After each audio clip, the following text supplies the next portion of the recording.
Folic acid supplements. मी जेव्हा माझ्या medical consultation कॉलमध्ये माझ्या स्टुडंट्सना किंवा माझ्या पेशंट्सना विचारतो की मॅडम आता कोणकोणती औषधं तुमची चालू आहेत, तर त्यामध्ये ते त्यांच्या मेडिकल कंडिशन्स किंवा जे काही त्रास आहेत त्यानुसार वेगवेगळी औषधं घेत असतात. त्या सगळ्यांची नावं सांगतात, पण त्यामध्ये फॉलिक ॲसिड सप्लिमेंट्सचं नावच नसतं. आणि तेव्हा मला जाणवतं की खरंच आजसुद्धा फॉलिक ॲसिडबद्दल अवेअरनेस आपल्या सोसायटीमध्ये येणं किती महत्त्वाचं आहे. कारण फॉलिक ॲसिड हे फक्त तुमच्या बाळामध्ये काही न्यूरल ट्यूब डिफेक्ट किंवा ब्रेन डिफेक्ट्स टाळण्यासाठीच मदत नाही करत, तर तुमचे प्रेग्नन्सी राहण्याचे चान्सेससुद्धा वाढवतात. म्हणून तुम्ही जेव्हा प्लॅनिंग स्टेजमध्ये असता त्याच्या 3 महिने आधीपासूनच तुम्हाला तुमच्या गायनेकोलॉजिस्टच्या सल्ल्याने फॉलिक ॲसिड सप्लिमेंट चालू करणं हे खूप महत्त्वाचं असतं.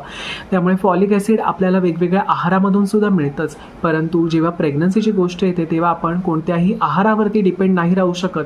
कारण जी रिक्वायरमेंट आपल्याला भरून काढायची आहे आपल्या शरीरासाठी, आपल्या होणाऱ्या बाळासाठी, ती कदाचित त्या आहारातून होईलच असं नाही, परंतु जेव्हा तुम्ही एखादा सप्लिमेंट घेता तेव्हा ती रिक्वायरमेंट बरोबर भरून निघण्यासाठी मदत होते.